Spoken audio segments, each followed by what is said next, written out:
and maintain it.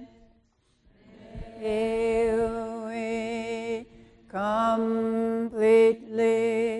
realize the Tathagata's true meaning.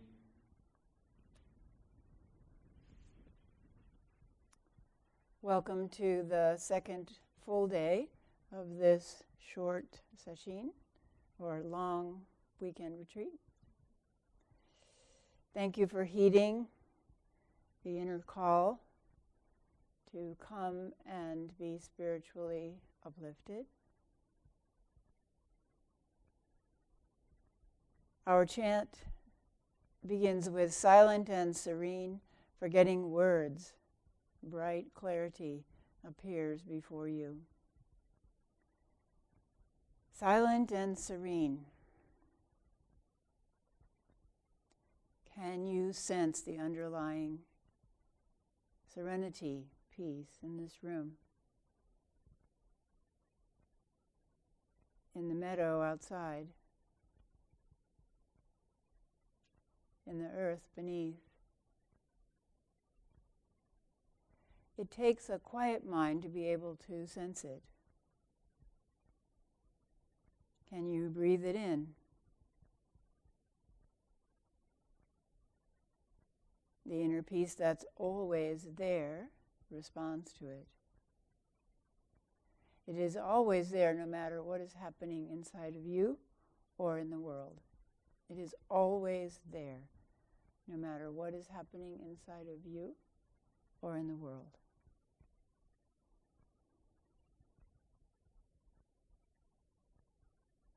When we were with our grandson in Disneyland, and we've been there for 3 days, and it's pretty hectic with all the people and running to get onto rides, and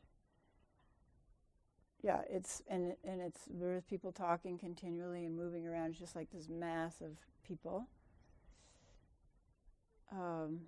We were sitting in an outdoor restaurant, and I asked him, he's 8, I said, look out there at all those people, look at that continual movement and all the noise. And I said, sometimes we say that underneath all of that movement and all of that noise is peace. Can you feel that peace? And he thought for a moment, or contemplated for a moment, and he said, yes, I can feel it. And I said, can you feel it in yourself? And again, he paused for a few minutes, and then he said, no. I said, well, one day you will. So that's something we can cultivate in him. Mm-hmm. And that's the work we do here.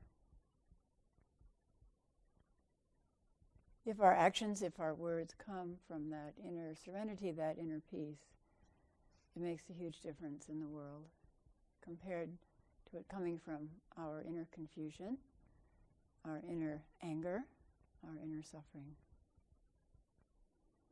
Forgetting words. These are what the Tibetans called pith instructions, essential, core instructions, forgetting words. It's said over and over again in our chants in different ways.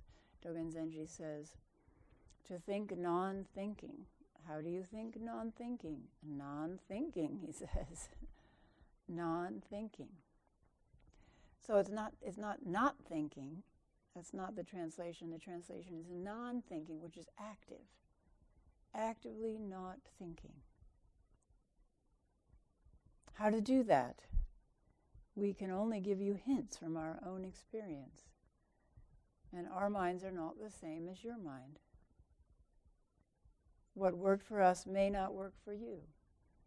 So you have to try out the hints that we give you, and then be creative. Find out what works for you. Forgetting words is key. And it's not something that you're inventing. It's something that you are rediscovering, which is very wonderful. It's something that you once knew, that you were familiar with when you were a baby. When you were a baby, or Sometimes you touch in on it on a vacation day when you wake up and you realize, oh, there's nothing I need to do. And you just lie there in open awareness, quiet mind, happy heart. Like being a baby in a crib, content. Just aware of sensations. And maybe you'll be familiar with this again when you get old. Forgetting words. My mother used to say, first the nouns go. I would say first the names go, then the nouns go. And then maybe eventually, as we age further, all words go. And will you be grateful that you practiced this ahead of time? Just sitting, nothing to do, nowhere to go, nothing to say, just aware and at ease. You can imagine how distressing that would be if you hadn't practiced and if you didn't know the peace and joy of just sitting. How to forget words? Well, there are many ways to forget words. One is to become more interested in something else besides the words in the mind. This may take some time. Our mind likes to lead us off to the distant past, to many imagined futures, to heroic fantasies. It's a habit that began when we were about 2 years old, as soon as words entered our mind and we became able to teach, to talk, to be taught, to talk and think.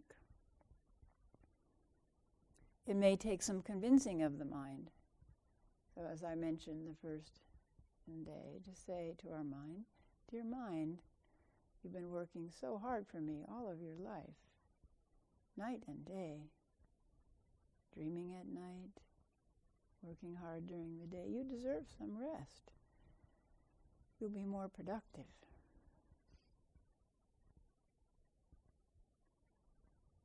How to forget words. One way is to realize how they are tediously all about the same subject.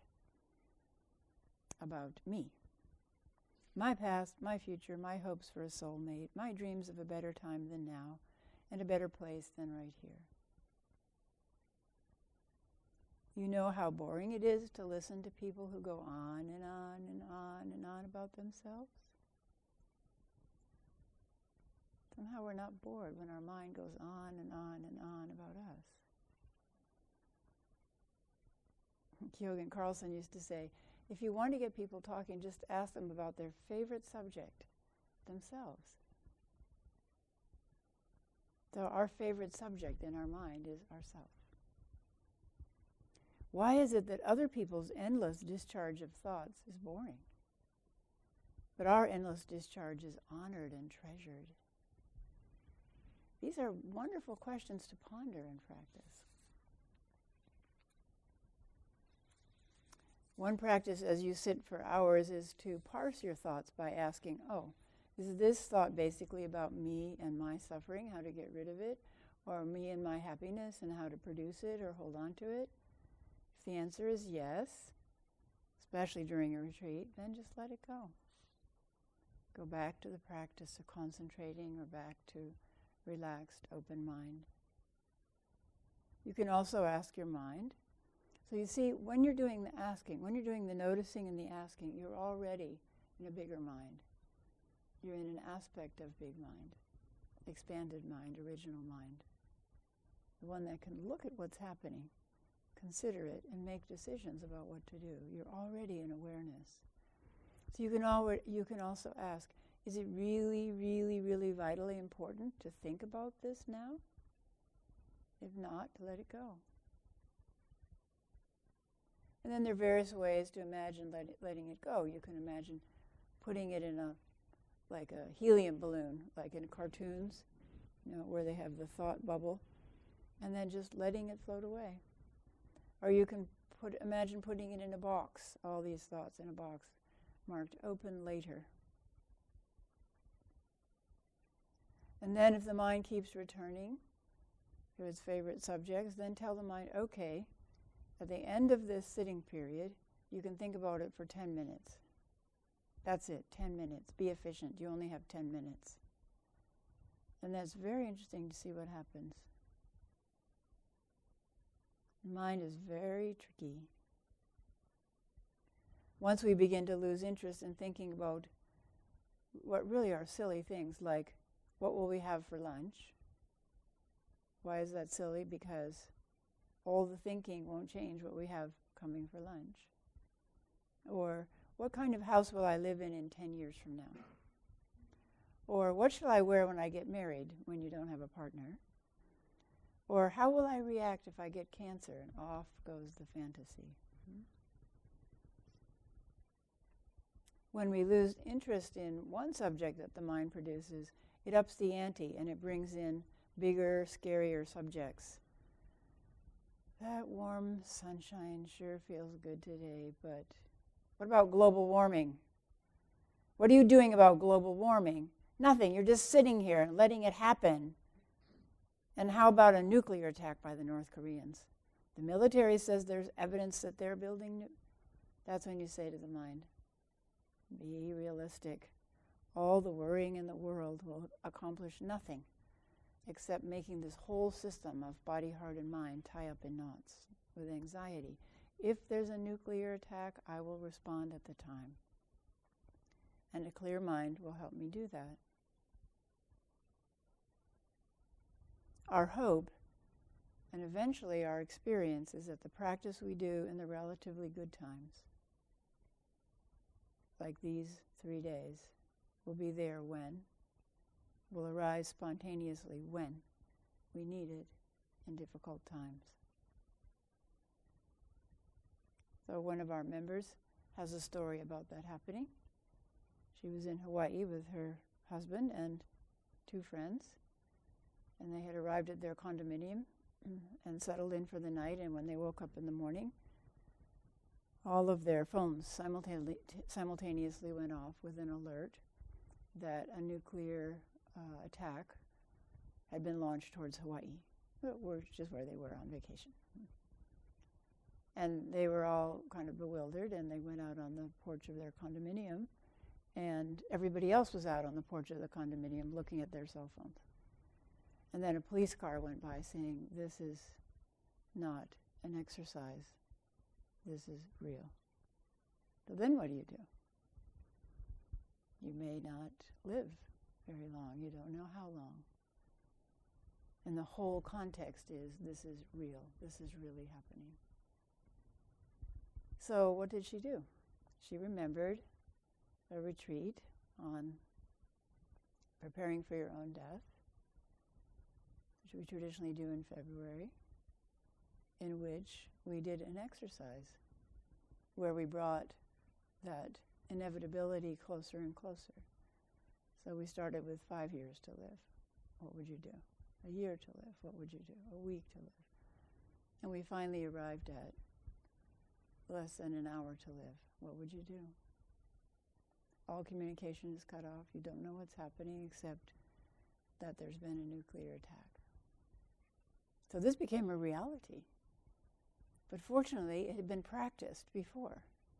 And so immediately the practice came up in her mind. And she remembered that what she would do, which is what she did in Hawaii, is to tell people how much she loved them and to thank them for being part of her life. So this is when the practice, the true benefit of practice, is revealed. In the difficult times. In the times that, if we looked at it from the outside, would seem impossible to remain calm. And yet, practice surfaces, and we're able to touch in again with silent and serene, forgetting words, just doing what's most important. To be ready for all of the unexpected things that life will bring us with a clear heart and mind. Also to realize that the mind doesn't tell us the truth. It turned out that wasn't true, and there was an all clear, but it was quite a while before the all clear came. So most of us think that year by year, the situation in the world is getting worse. Most of us think that year by year, the situation in the world is getting worse. And some people will say this is the worst shape the world has ever been in. But there's a beautiful article published every year in the New York Times to let us know the reality. And this year it was called Why 2018 Was the Best Year in Human History. So we have to realize that the mind, especially the uninformed mind, is not telling us the truth. So each day, about 300,000 people gain access to electricity. And the main benefit of gaining access to electricity is to women and their children. Each year, about 300,000 people gain access to clean drinking water. The main benefit is to children who die of diarrhea when the water is contaminated. Each year, 620,000 people get online for the first time. And you might think, well, it's better if they didn't get online. But you're online, so you want to deprive other people of being online or having electricity?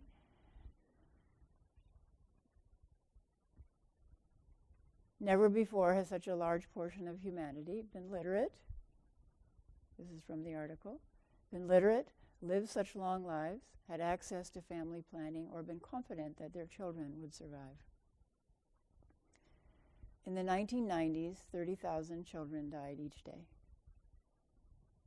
This last year, it was cut in half. 15,000 children died each day. Until the 1950s, more than half of humans had always, their entire lives lived in extreme poverty. So the definition of extreme poverty is less than $2 a day, and that's adjusted for inflation. So in the 1950s, it was a large majority. In 1980s, it was 44%. In 2018, it was less than 10%.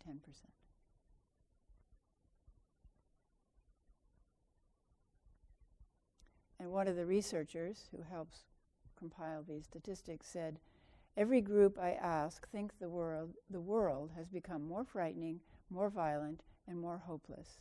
That is, more dramatic, the mind loves trauma, than it actually is. So we have to realize that the mind is not telling us the truth. The mind is the one that tells us the world is more frightening, more violent, more hopeless. You see why working with the mind, working with the heart, mind, is our primary work. The Buddha was very clear, this is the source of our suffering, an untamed mind, an uninformed and an untamed mind.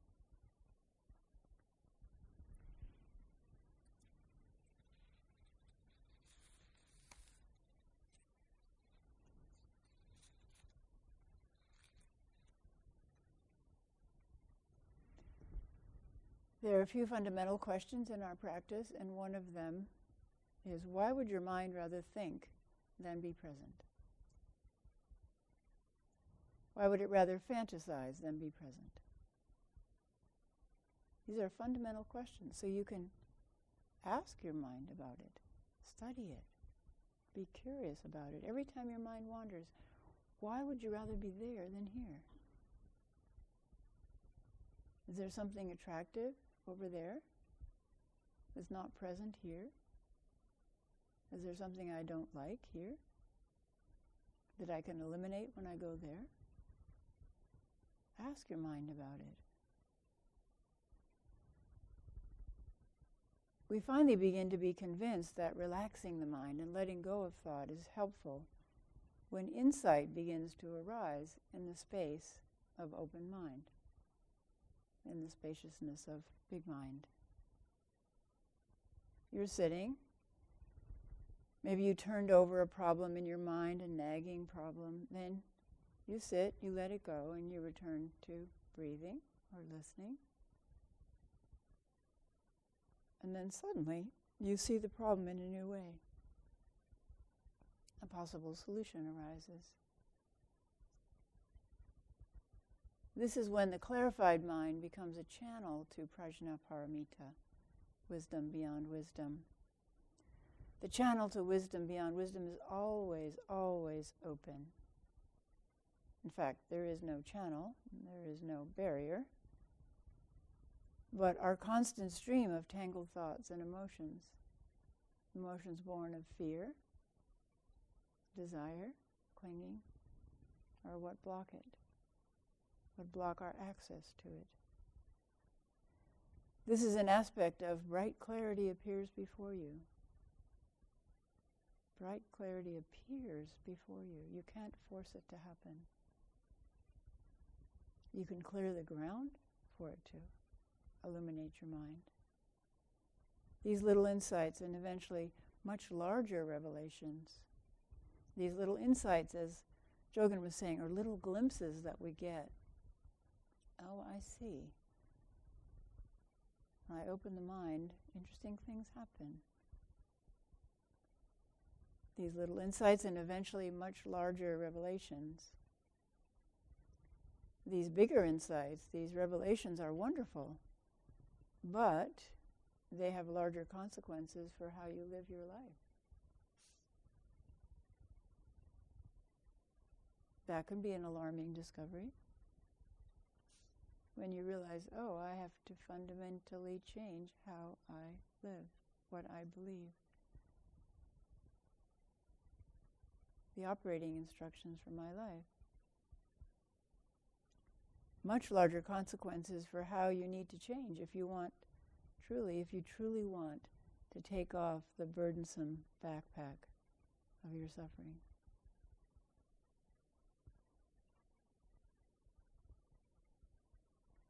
One of the consequences of enlightenment is to take ourselves lightly. To realize how impermanent we are, how ephemeral we are, how we're constructed of bits and pieces, none of which contain the self. We begin to take ourselves lightly. Do you want to take yourself lightly? You have to ask yourself that question. Do you want to take yourself and your predicament lightly? I love it when Eckhart Tolle says that. Me and my predicament. I'm going to ponder it some more. Do you want to take yourself lightly or not? Or do you want to continue to think that your personal burden is the worst and basically unsolvable? That makes you very important. Do you want to have the voice inside that dislikes you in charge of your life? We have to ask these very fundamental questions. Or do you want to have the voice that thinks you're likable, cute, and funny in charge of your life?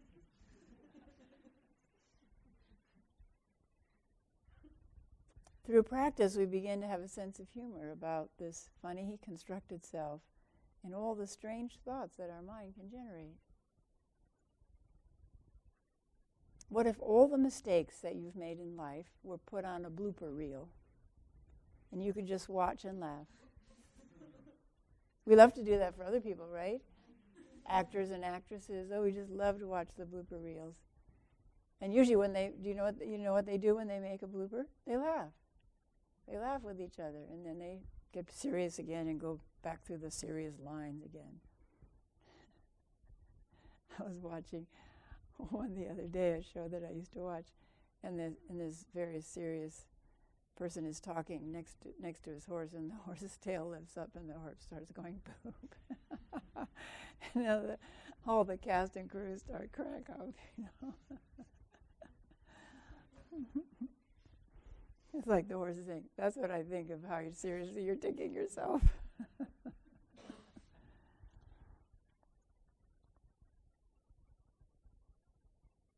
To not take ourselves and our predicament so seriously. When you reflect it, you become vast. When you reflect it, what does that mean? Reflecting it, reflecting.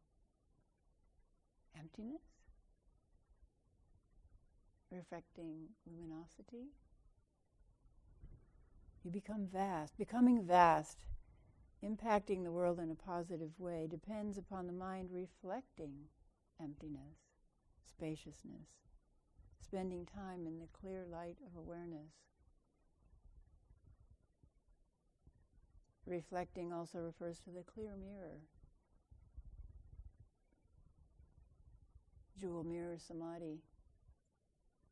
Reflecting things just as they are, not as our mind distorts and twists them.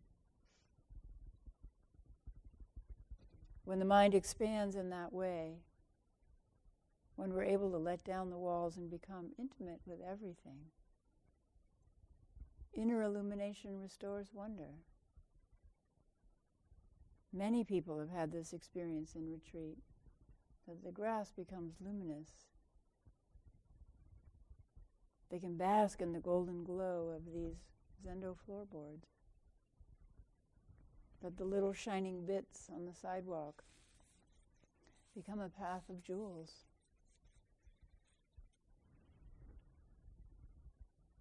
The wondrous world of a child, a world we have forgotten. Practice returns us to that world. Dew in the moonlight, a river of stars, snow-covered pines, clouds enveloping the peak. When we look with ever-fresh eyes means no ideas behind the eyes, just fresh eyes. We experience the universe beyond the stars in the night sky. We see the stars in the sky, and we penetrate. Our mind penetrates through them into the vastness of space. We see the rainbow sparkle of dew, diamonds in the grass.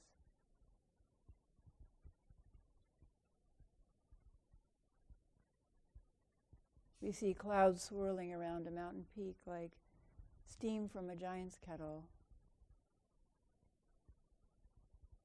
And when it snows, a magic world appears. You notice how that happens? When it snows, a magic world appears. We see everything fresh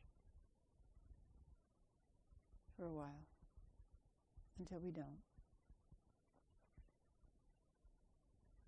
Once I was walking through the hospital and they had some low windows down low where you could see out into the new garden they had built, because now hospitals all have healing gardens. And as you looked out this window, there was this long grass, and the wind was blowing and the grass was moving. And adults were a little bit too tall to see it directly, but there was a mom walking with her 2 children. And the children stopped, transfixed, and they said, Mom, look, the grass is dancing.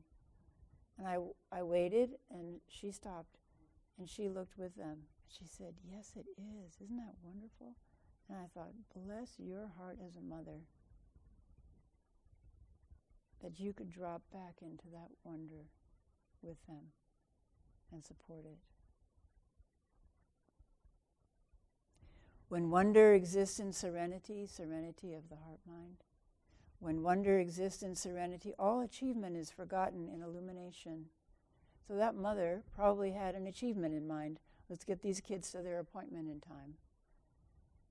We got to find the right elevator and get up to the right floor and check in and so on. But she forgot her achievement in the illumination of that mind.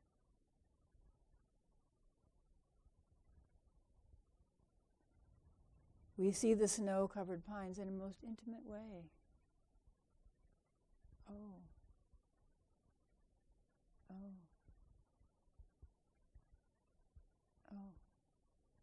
And we're lost in awe in their brilliance until the mind closes in again and says, I told you to buy snow tires.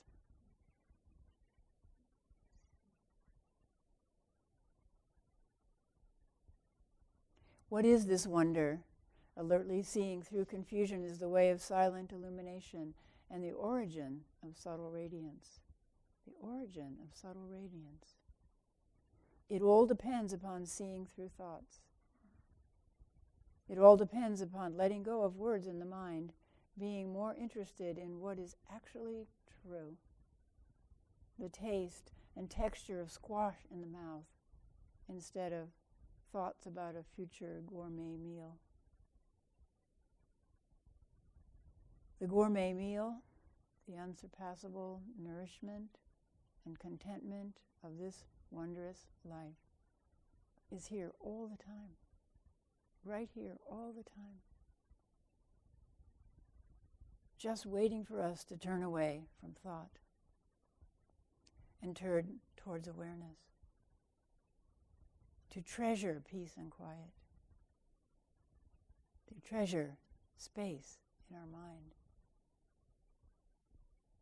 to be spiritually uplifted, to be restored to wonder. You have been called to this practice. Please continue to respond to the call, to practice as continually as you can, noticing and gently returning, remembering and returning, remembering your true self that calls you to return back to the only place that you are alive, the only place you are alive, the only place that offers sustained satisfaction. This, now, now.